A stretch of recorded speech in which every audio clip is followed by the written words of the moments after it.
Episode की शुरुआत में हमें हमारी फीमेल लीड दिखाई देगी जो कि होटल में आ रही होती है, लेकिन फ्रेंड वो कुछ ऐसा सुन लेती है जिसकी वजह से उसे दौड़ के भागना पड़ता होता है। लेकिन उसे किसी और ने एक्सीडेंट उसका करवा दिया जाता है जो कि वो प्रेग्नेंट होती है एंड वो बहुत ज़्यादा घायल हो जाती है। उसका पूरा फेस जो है एकदम से ख़राब हो जाता है। वो हेल्प के लिए चिल्लाती है पर फ्रेंड उसका कोई नहीं सुनता। इधर हमारी उसकी सिस्टर लियोन को दिखाया जाएगा जहाँ वो सोच रही होती है कि अब तक तो काम हो गया होगा, क्योंकि ये किसी और ने नहीं, लियोन ने ही अपनी सिस्टर सी को इस तरीके से करवाया था। और काफ़ी ज़ोर ज़ोर से हंसती है क्योंकि वो मास्टर को इन एनी हाउ पाना चाहती है। जहाँ वो सोचती है ये अच्छा मौका है। अब यहाँ वो रो रो के कॉल करती है मास्टर को, तभी यहाँ उसका असिस्टेंट फ़ोन उठाता है और कहता है कि हमारी सिस्टर कहाँ चली गई, प्लीज़ मेरी सिस्टर को ढूंढ के लाओ। ऐसा प्लीज़ तुम मास्टर से कह देना, मुझे नहीं पता वो कहाँ चली गई। इधर जब मास्टर को ये बात पता चलती है तो काफ़ी वो बहुत ज़्यादा वरिड हो जाता है, बहुत इधर उधर ढूंढ रहा होता है अपनी वाइफी सी को, लेकिन फिर उसका कहीं कोई तलाश नहीं होता। आखिर सडनली एक्सीडेंट के बाद वो कहाँ चले गए। जहाँ कॉल आता है और कोई उसे कहता है क्या आपकी वाइफ 3 मंथ की प्रेग्नेंट थी, तो मास्टर कहता हाँ, तो कहता सॉरी उसकी डेथ हो चुकी है। ये बात सुन के तो मास्टर के रोंगटे खड़े हो जाते, पैरों तरह से ज़मीन खिसक जाता और बिल्कुल पागलों की तरह चिल्लाने लगता है क्योंकि वो अपनी वाइफ से बहुत ज़्यादा प्यार करता था।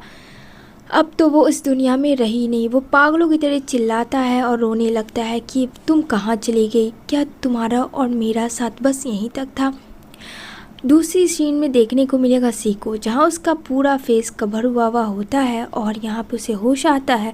तो यहाँ पे वो बोलती है नर्स मेरा बच्चा कैसा है, जहाँ नर्स बोलती है डोंट वरी, आप पैनिक ना हो, आपका बेबी को कुछ भी नहीं हुआ है, वो सही सलामत है।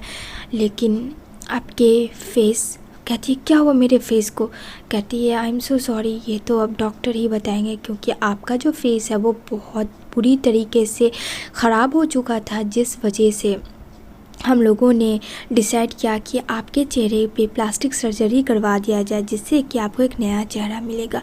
अब ये बात सी सुन के काफ़ी ज़्यादा गुस्सा करती है नर्स पे और चिल्लाने लगती है, जहाँ नर्स काफ़ी ज़्यादा डर जाती है।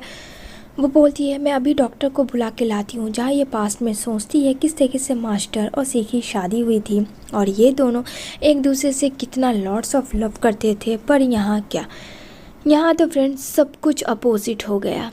अब तो पहले जैसी बात भी नहीं रही, ना मास्टर रहा ना सी रही, सब कुछ बर्बाद हो गया एक एक्सीडेंट की वजह से। तभी यहाँ पे पास्ट में दिखाया जाएगा जब सी जा रही होती है, जहाँ मास्टर की आवाज़ में कोई कहता है किसी को रास्ते से हटा देना है और उसे लियोन से शादी करना है, उसे उसके बेबी की डैड बनना है। ये बात सुन के उसे काफ़ी गुस्सा आता है। सी को ऐसा सुनाई दिया था जिस वजह से वो गुस्से में वहाँ से भाग गई थी और उसका कार एक्सीडेंट हो गया था। यहाँ पे वो बहुत ज़्यादा पैनिक हो जाती है, जहाँ उसका फ्रेंड डॉक्टर को बुलाता है कि जल्दी से डॉक्टर को बुला। जहाँ डॉक्टर आते हैं उसका फेस मास्क खोलते हैं, जहाँ उसका एक नया चेहरा आ चुका था। सी के प्लास्टिक सर्जरी करवाने का वो चेहरा गायब हो चुका था, एकदम से न्यू ब्यूटीफुल खूबसूरत सी नज़र आ चुकी थी। जहाँ उसका फ्रेंड भी देख के एकदम शॉक्ड हो जाता है कि अरे ये क्या, तुम तो पहले से भी और ज़्यादा खूबसूरत हो गई हो। यहाँ पे कहता है तुम्हें क्या करना है, तो बोलती है मुझे वापस चाइना जाना है। तो कहता है ठीक है। जो हाँ फ्रेंड सी का ये सारी चीज़ें में 5 साल गुजर चुके हैं। 5 साल के बाद सब कुछ चेंज हो चुका है, सबके लाइफ में चेंजिंग आ चुकी है। अब यहाँ पे उसका फ्रेंड सी को भेज देता वापस चाइना, जहाँ वो हॉट सी एकदम गर्ल बन के जाती है। उसके साथ एक क्यूट सी बेबी जिसका नाम फीफी होता है, वो भी उसके साथ होती है। और यहाँ पे बोलती है फीफी मामा आप मुझे यहाँ क्यों लाई हैं, डैडा से मिलवाने, वही डैडा ना जो आपको मुझे छोड़ के चले गए थे, मुझे सब याद है, हमने क्या प्लान किया है मुझे वो भी पता है। जहाँ बोलती है सी अच्छा मेरी टैलेंटेड फीफी, तुम तो बहुत ज़्यादा तेज़ हो।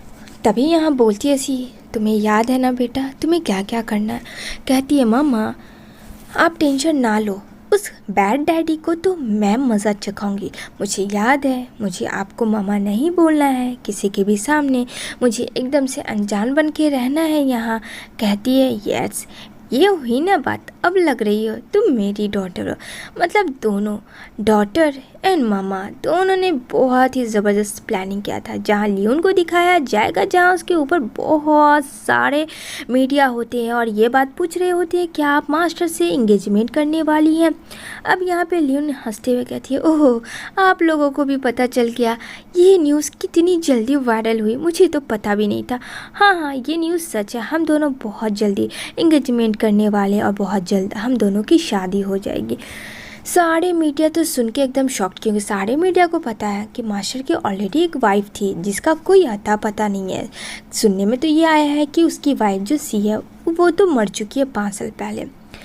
जहाँ लियोन के बगल से वो क्रॉस करती है, अब यहाँ पे लियोन सी को देखती है, उसे ऐसा एहसास होता है कि इसे मैंने क्यों ऐसा लग रहा है कि उसे कहीं तो देखी है। दूसरी साइड दिखाया जाएगा मास्टर को, जहाँ ऑफिस से बाहर निकलता, जहाँ फीफी बोलती है आप मेरे डैड हो, जहाँ कहता नहीं बेटा मैं तुम्हारा डैड नहीं हूँ। उसका असिस्टेंट कहता है तुम्हें कोई गलत फहमी हुई है, कहती है नहीं यही मेरे डैड है। जहाँ बोलता है उसका असिस्टेंट हाँ बॉस मुझे भी लग रहा है ये सच कह रही है, क्योंकि देखो आपका फेस और इस लड़की का फेस दोनों कितना मिलता है। जहाँ फीफी हंसती है कि अब देखो क्या होता है, तो मास्टर उसे गोद में उठाता है और उसे कहता है कि डीएनए टेस्ट का पता करो, क्या सच में ये मेरी बेटी है।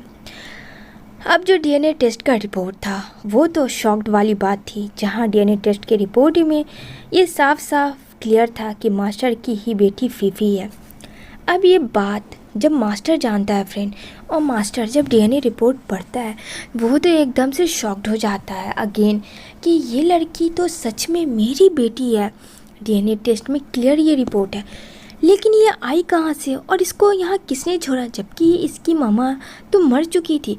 ये सब समझ से उसके बाहर हो चुका था मास्टर के। आगे क्या करेगा मास्टर, ये जानेंगे हम फ्रेंड आने वाले नेक्स्ट एपिसोड में।